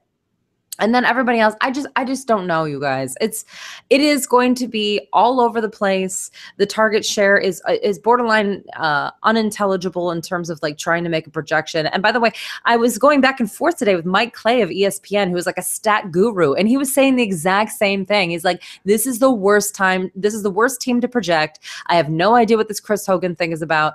It's out of control. So they're going to all be overdrafted because they're Patriots, and they will eventually score points. We just don't know which week. Well, I didn't realize I put this in here, but it's not nice having the Jets right after the Patriots to talk about. That's just not nice. But I covered the Jets. So let me just get into it. Rumor has it Matt Forte is on the trading block for the Jets. Oof. There's no question the Jets have given up on 2017. We're moving on to greener pastures. I'm guessing in 2025 when there's another eclipse, but who knows? Who knows? Matt Forte is 32 years old and hasn't had injury issues, but guess what? So has Bilal Powell. He's going in the 6th round, and obviously that ADP is going to go up if they end up trading Mr. Matt Forte by the end of the week. So we'll see. But here's my deal with Powell. It's not hard to defend one guy on the offense. And that's literally the only person on this offense. That concerns me. Seeing how he is injury prone, that you stick 10 guys on him, because who else are you going to stick him on? He's going to get hurt again. So I concerned about anybody. I'm not going to get into the wide receivers because that would be silly. But I guess if you're going to throw a dart, it's Robbie Anderson. But I can't imagine him being able to get out of like coverage. So I'm staying away. Oh, and even more depressing news. We have the Buffalo Bills, Ashley. Well, LeSean McCoy is the only must start here, and he's going the 3rd running back off the board. So again, unless you're one of the top picks, you're not going to get him. I'm worried about Jordan Matthews and I'm worried about Zay Jones just because this is the Buffalo Bills and they haven't exactly looked great. If you look at other guys around them in the same tier, you've got the Adam Thielen of the world, Randall Cobb, Tyrell Williams, Mike Wallace, Cooper Kupp, the Marvin Jones. I think I like all of them better than I like Jordan Matthews and Zay Jones, just because I don't know what's going on with this offense. They have no trust in Tyrod Taylor. So he's, 20th quarterback off the board. But at this point, I don't think if you can really pick him because we don't know what's going on. So for me, the only person I'm really targeting on this team is really LeSean McCoy. Fabulous. All right, let's move on to the AFC North. We have the Baltimore Ravens. Even better news, right? No? Yeah, again, this will be really short. Danny Woodhead is going the 8th. Terrence West is going the 7th. They're the only 2 people I'm really heavily considering. All the wide receivers are going super late. You got Mike Wallace going the 12th. Jerry Macklin's going the 8th, despite the fact that he is listed behind Mike Wallace on the depth chart. And then Brashard Perryman has no ADP, who is technically a starter on this team. So this just means no one has any confidence at all in the Ravens in any way, shape, or form. And I'm not willing to really draft a Raven on this team other than Danny Woodhead. And I do like Terrence West potentially as a running back 3, because he is, again, a starting running back on this team. And him and Woodhead will have very distinct roles. They're very different running backs. So I think there's place for both of them. So I'm not nervous about one really vulturing from the other. And then Joe Flacco, you're not drafting. Ravens defense, you could potentially draft. They're coming to 13th off the board. So if you're in a deep league that has, 14 or 16 teams, and the Ravens are an option. But other than that, really just Danny Wood and Terrence West from this team. I mean, until Joe Flacco comes back, I mean, how do you know what's going on at all? And Ryan Mallett can't even. That's what I'm saying. I mean, today. I know, but I mean in the game, like in the right. There's nothing, again, talk about not being able to really project or predict anything. It's too risky. Ugh. And none of them have high enough ceiling for me to really like it. They're all boom or bust. I like Wallace. I think to me, I mean, in the 12th, I'm okay if you want to take a flyer. Yeah. Perfect dart throw. I agree with that. Yeah. I mean, don't reach for Jerry him, Macklin's too high in the 8th. I'm not way too high. Oh yeah, no. Yeah. No. All right, Cincinnati Bengals must starts that AJ Green character. Love him. So Tyler good. Eifert in the 6th round. I love him. I agree. I'm totally on the Eifert train. Mm-hmm. Andy Dalton in the 11th round. Perfect quarterback too. You You can probably get him deeper than that. Cincinnati's defense, we have them ranked number 13th, so they're right on that cuff of draftable defenses. And listen, we're worried about the running backs for this team, right? I mean, we got Joe Mixon going in the 4th round and Jeremy Hill going in the 9th round, the bottom of the 9th round, so really like the 10th round. Jeremy Hill is the number 1 guy. Joe Mixon is the better talent. Is it going to stay like Hill's number 1, Mixon's number 2? Maybe, maybe not. Mixon did fumble the ball, which is, okay. Rookies are going to fumble the ball, especially in preseason. I think it's good that he got it out of his system, hopefully out of his system, and it's not going to be a continuous problem. But listen, I don't love Mixon in the 4th round. I think that's too high for a guy that's not starting. And there's a little guy named Giovanni Bernard on the team too that's barely getting drafted. He's going in the 14th round. It's a very crowded backfield, and I think it's going to continue to be crowded. So I think the 4th round for a very crowded backfield is too high. John Ross is on the team. I really only like him for Dynasty. I don't think he will make an impact this year, to be honest. Cincinnati Bengals are kind of that team. They just don't need a wide receiver too. So I just like him in Dynasty. Pittsburgh Steelers, Brandon. Well, and you know what's funny about that, Courtney, is that Brandon LaFell is the wide receiver too, which I know he's your favorite, or one of. He's my favorite. Right. So I'd rather take a late Who does ride on Ross Strader play for? Oh, somebody got an extended contract. Boom, boom. Speaking of contract, Joe Hayden just got signed by the Pittsburgh Steelers after being released by the Cleveland Browns. And I'm going to cover the Browns next. So it's just kind of like a little marriage right there. That's kind of nice. Big news. The Steelers traded for Vance McDonald from the 49ers over this week. And the play fact of the matter is that's probably because Jesse James was like cement hands, couldn't catch any of his targets. They're not quite sure what's going on there. So I think they were like, oh, dear God, we got to do something. Vance McDonald hasn't exactly been this symbol of productivity either. But I still think that it is an upgrade there at that position. So if you were going to take a late round flyer on Jesse James for touchdown upside, it's not him. But Vance McDonald for touchdown upside, I don't hate in deep best ball leagues, or if you're in a really deep league in general, or starting a dynasty league that's going really deep. He's never going to get touchdowns. Come on. Did Heath Miller ever get a touchdown? Yeah. Yeah. Yeah. He loved Heath Miller. I know, but he never got touchdowns. It wasn't like he was like a touchdown crazy person, and he loved Heath Miller. He loved him. Jesse James had touchdown games. That's all I'm saying. I'm just saying, I think it's possible. It's an upgrade. It's an upgrade. It's an upgrade. All right. Le'Veon Bell is still not at practice. Supposedly he's showing up in the next couple of days here. He's basically not going to be in the preseason or camp or anything like that. He should be A-okay. But for someone who's an injury prone, I'm a little concerned. He's still the number 2 pick overall. I do think that he should be picked after David Johnson. However, I did do a draft where I was the 2nd pick and the guy before me took Le'Veon Bell. So I got David Johnson and that was fine with me. So you'll see some funky stuff like that. It is what it is. If you are into all of the other pass catchers, you're probably going to be into Ben Roethlisberger and think of him as a late round pick. He's someone that's going off the board as barely even a quarterback 1, but frankly, he was not a quarterback 1 last year. So I mean, it's dicey. Martavis Bryant still isn't fully reinstated, to be entirely frank. Also, he's been playing okay, but he's been playing a lot with the 2s as well, including our favorite, Landry Jones. So that's a little concerning because he's going in the 4th round. A lot of talent there, but it's interesting. Antonio Brown's a stud, obviously. And yeah, I mean, that's basically it. Also, probably one of the higher handcuffs, I'll say real quick, though, late, James Conner has been having a very strong preseason, and people are very into him. He's a hometown boy. And as we know, the Le'Veon Bell handcuff has been productive and needed numerous times over the last few years. So I think that John Conner should be someone that is on your radar. Oh, the Browns. The Cleveland Browns. Okay, you guys. Well, listen.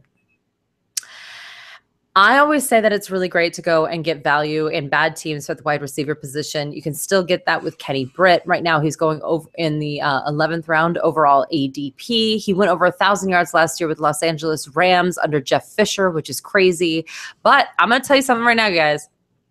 We've been sleeping on Corey Coleman.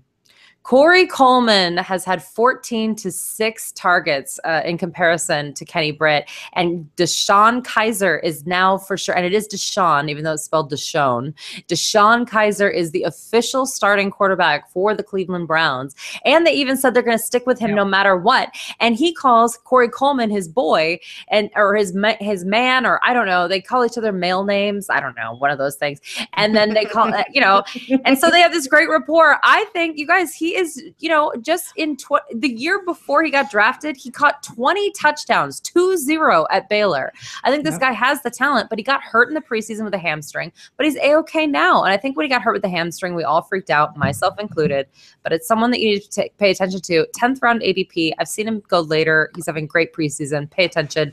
Great offensive line, Isaiah Crowell. That's why he's going in the 3rd round. And by the way, Isaiah Crowell created 3.2 yards after contract on average last season as well, so he can create yards on his own. David Johnson's kind of had an off and on season, but he's a double-digit guy. Duke Johnson, I'm sorry. Yeah, David Johnson, not so much off and on. I think you want that not so much. No. But you know what? The line protects Duke Johnson the way they protect Isaiah Crowell. And he may be either A, great handcuff, or B, just someone that's involved with the passing game. He is the only running back in the National Football League to have back-to-back seasons with 500 receiving yards. That's right. That's it. It's just Duke Johnson. Weird, I know. And I listen, I just think Deshaun Kaiser is going to be a great, kind of buoy feeling good for the Cleveland Browns. They still have a bad defense though. And I think actually Deshaun Kaiser is going to have some very interesting games where he's going to have to throw the ball a lot to keep up. So if you're in a 2 quarterback or super flex league, we talk about this. If they for sure have the job, then you can consider drafting them towards the end. And then guess what? Kaiser has the job. Kaiser has the job. All right. We're going to move on to the AFC South with the Houston Texans. You're starting Lamar Miller. He's going in the middle of the 3rd round. DeAndre Hopkins, the end of the 3rd round. The Houston Texans are my only confident pick, really, though, in Houston. I do love me some Houston's defense. My worried pick, I guess, is everybody else, and kind of Lamar Miller and DeAndre Hopkins as well. I don't know. This offense just hasn't had the chemistry that I'm expecting yet. Deeper picks, I think Foreman, he's going at the end of the 13th round. He has a few guys before him on the depth chart. I think he will sneak up throughout the year. And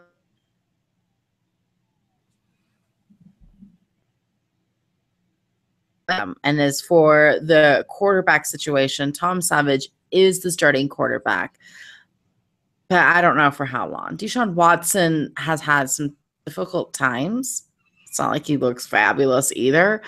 But I think Watson's the guy, especially in Dynasty, to pick up.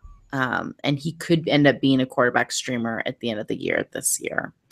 Ashley, what about the Jags? Allen Robinson is going the 5th, 23rd wide receiver off the board. I think that's about where he should go. He's really the only offensive weapon on this team right now, other than potentially Leonard Fournette. Fournette is a rookie. He is going in the very end of the 2nd round, 11th running back off the board. He's dropped a little bit, and I think he should. And the reason for that is because this offensive line is horrendous. Mm-hmm. I mean, it is appalling how bad they are. My only concern is that Ivory is behind Fournette as well as Yeldon. There has been talk that there's going to be a bit of a committee going here. So I think for me, with where Leonard Fournette falls, Todd Gurley's right there. Isaiah Crowell is after Leonard Fournette. I think I'd almost rather pass Leonard Fournette and get Isaiah Crowell because this offensive line is truly that bad. Just my personal preference. I don't think this is going to be an Ezekiel Elliott situation that we had last year because Ezekiel Elliott was behind such a fantastic offensive line. This is the exact opposite. This is a horrible offensive line, which is not going to help a rookie out who already has had injuries in terms of an ankle injury coming into the season. He's not fully healthy quite yet. So it's just not quite the start that I want to see. I do think he's a talent. If you're in Dynasty, by all means, you have to draft Leonard Fournette. But I'm a little bit nervous, and I personally think I would rather wait and get Isaiah Crowell a couple positions behind than to get Leonard Fournette. Well, I stretched for Isaiah Crowell, and I got a C on Yahoo and told to study more. So well, then you'll probably win your league. Anyone that gets high draft results generally does not win. Just FYI, when you win your draft, that's a bad sign. Just saying. Everybody else is, I don't really love Allen Hurns. There's rumors that the Jags are shopping him, so he may not be on the team anymore. Marquise Lee is the other wide receiver, but he is currently hurt. He just got out of his boot. He has never started more than 8 games the past 3 seasons, but he has gotten 886 yards while starting only 6 games last season. So he is a talent when he is on the field. For no ADP, this is a guy I'd be okay with the boom and bust on because you can get him so low as like a very late flyer. But that's really it from this team. All right. The Colts. How they have fallen. Wow. We were just talking about how Baltimore, we can't tell what's going on because Ryan Mallett is just whatever. Special. The Colts are worse because we have no idea what's going on with Andrew Luck. They are being very cryptic as to what's going on with him and his shoulder. So we cannot trust that he's definitely going to be back by week 1.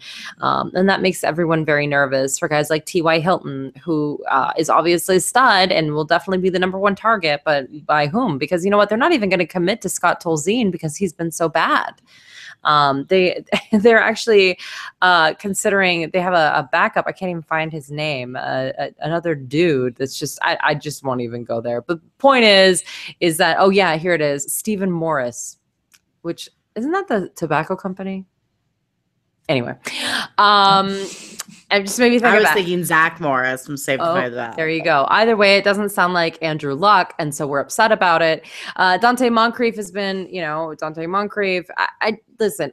No one has any idea what this looks like, and it's sad because people thought that Jack Doyle could be a breakout. Frank Gore is still there. It looks like it's going to be Robert Turbin as his handcuff, but Marlon Mack's making some noise. But I'm out. I don't have anything else to say. There's nothing else to say because we have nothing to report. Gore's the only guy to draft on this team right now. Well, Hilton, but I dropped him down in our rankings. So. Yeah. All right. The Tennessee Titans must starts DeMarco Murray, Derrick Henry, Marcus Mariota, and Delaney Walker. Oh, Walker at the end of the 7th round. The value. He's alive, people. He's still alive. I'm worried about Eric Decker. I am not in love with any of the wide receivers going around Decker in the draft, I should say. So why not him? He's not the best schedule, but he has had a great cast around him, which does help. But without question, Rashard Matthews is the guy in Tennessee, you guys, and he's going in the 11th round as the number 1 wide receiver. So Decker has been dealing with some serious injuries, and that is never good for a guy that's 30 years old. He hasn't been able to practice with his new team and his young quarterback. This is just not my favorite. But just a little reminder, when he stays healthy, he can have over 1,000 yards and double-digit touchdowns. So there is upside, right?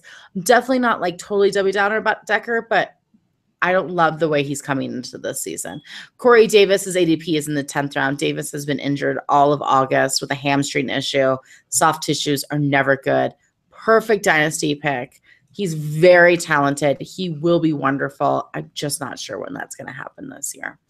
And again, Rashard Matthews, this is the talent. This is the chemistry that Mariota loves. He's not going to Walker. He wants to go to Matthews. That's the deal. Sorry, it's not sexy, but that's the reality we're living in. All right, AFC West. Brandon, the Chiefs. Disaster. Chiefs. I told you I had all the major injuries. I was not kidding with you. So Spencer Ware is out for the entire season. It is official with a knee injury. He's going to have the surgery on his PCL and his LCL. And I mean, I don't even know. This is actually more significant than an ACL and MCL. So It's actually, he's facing high odds to even be ready by week 1 next season. So it's very sad. So don't hold on to him. Don't put him in your IR. It is over. So that means that Kareem Hunt has become now the running back du jour. And I think that Kareem Hunt and an Andy Reid offense is legit. We did move him way up to where we had Spencer Ware. I think we moved him up from there. I think that he is going to be a stud. I have no problem with taking him. I think he and Tyler and Travis Kelce are the only 2 people that I feel confident in on this team. Tyreek Hill has not looked like a wide receiver 1, people. Oof. Surprise. Yeah. So I'm concerned. But there's no one else there that I feel good about. So there's literally nothing else to talk about. The problem is that we talked about this earlier, but with Tyreek Hill is that we just have a very small sample size. Everything that he did last season was very gadgety. He had almost the same amount of receiving yards that he did rushing yards, and he doesn't have the kick returns anymore. So I don't understand why we'd want him. Alex Smith is obviously a no-go. So this team is very cut and dry to me. Very easy. Ashley, the Broncos. Well, the Broncos are really easy as well. So your must-starts, Demaryius Thomas, Emmanuel Sanders, C.J. Anderson, and Denver defense. Now, to talk about Demaryius Thomas and Emmanuel Sanders, I am looking at last year as virtually the benchmark because you've got Trevor Siemian, who was declared the quarterback. He will be the quarterback. The whole Lynch debacle is over. It is Siemian. And he's at least healthy this year. So if we look at last year, and he's going to be improved from this year, Demaryius Thomas was the 17th best wide receiver, and Emmanuel Sanders was the 22nd. I love the value of Sanders because you can get Sanders in the 7th compared to Demaryius Thomas in the 3rd.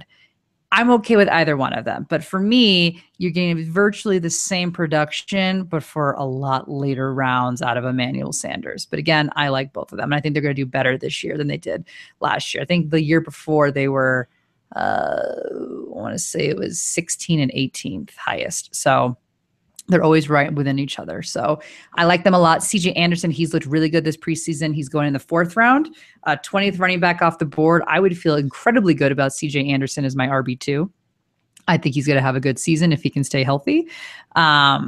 He only played in 7 games last year. So there are a little bit of health concerns, which brings me to Jamal Charles under my deeper picks. He's going the 11th round.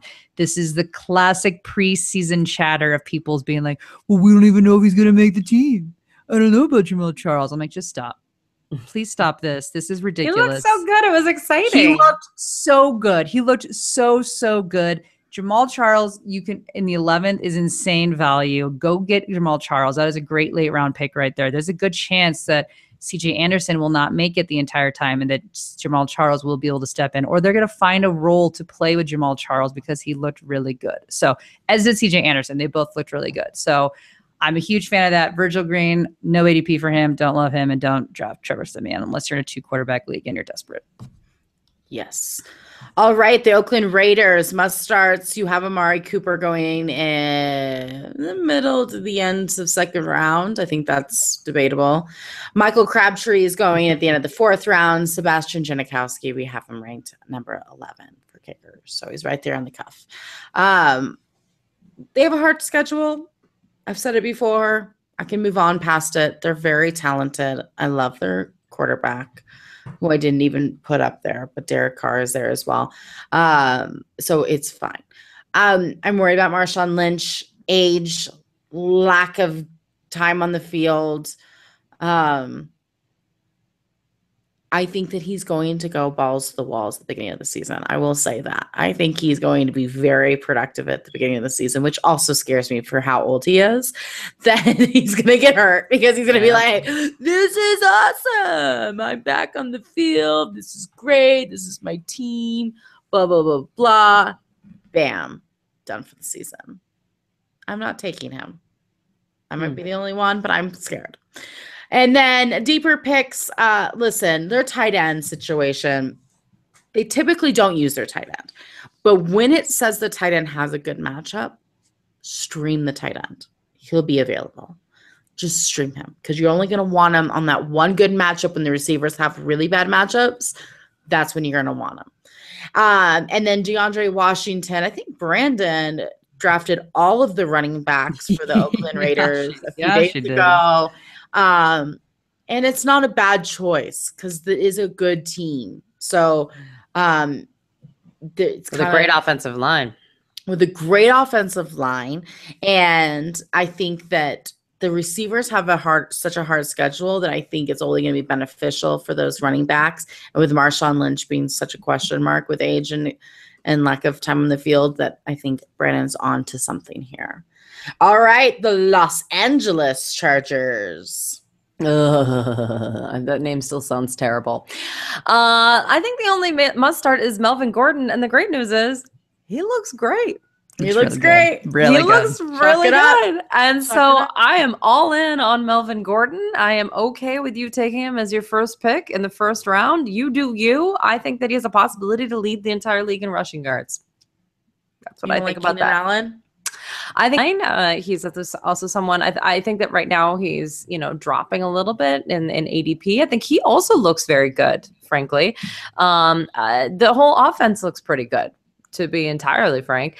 The only thing that I would say that I'm worried about is going to be will it definitely be Hunter Henry? Oh, and by the way, they held out Tyrell Williams as like a precautionary. He's fine. I actually like him as well this season, and he also is a value when you look at his ADP. So Keenan Allen right now is going at the end of the third round, although he's going a lot later in a lot of leagues that I'm in, and a lot of people are worried about his injuries, so I wouldn't worry too much about that. But Tyrell Williams is going in the 9th round right now. And that's pretty great. He's actually had a really great preseason, so something for you to think about. And the only thing that I guess I'm kind of worried about is if you have -2 points for interceptions, you cannot draft Phillip Rivers. I'm sorry, you cannot. No Phillip Rivers. Don't do it to yourself. And B, can Hunter Henry live up to his second year in the league? He's been good too, but in preseason, but nothing too flashy. I think he'll be fine. Rivers loves tight ends, but I just wanted to put that out there that I'm a little bit worried he is going as a starting tight end. And again, tight ends, as Courtney says, are very frustrating. So I think that's kind of the big one. But Courtney, I'm just disappointed you didn't bring up Seth Roberts. Oh, yeah. Can you believe Seth Roberts is making $12 million? I'm in a one-bedroom apartment. He has the same agent as Stafford. Genius. I don't know if he really does, but I'm love you. No, love you, Seth Roberts. We just want to give you a shout out because you make that money. You make that money. That's right. $12 million. Get do you? I guess if they had a little extra money, why not give it to Seth? Right? Why? I mean, not good for you, Seth. Oh, I love it. All right. That is the rest of our show. That is it. Man, last week, irrelevant week. Here it is, you guys. All the games are on Thursday. So everybody has at least a week off. So make sure you are prepared for your Thursday night constant football watching. It should be a pleasure. Thanks again to our sponsors, Pristine Auction and BarkBox. Thank you. You can listen to us on Sirius XM Sports Radio on Saturday night from 9 to 11 Eastern. And make sure you ask us your questions on Twitter. You guys were there at Her Fantasy FB. And until next time, no more faking it.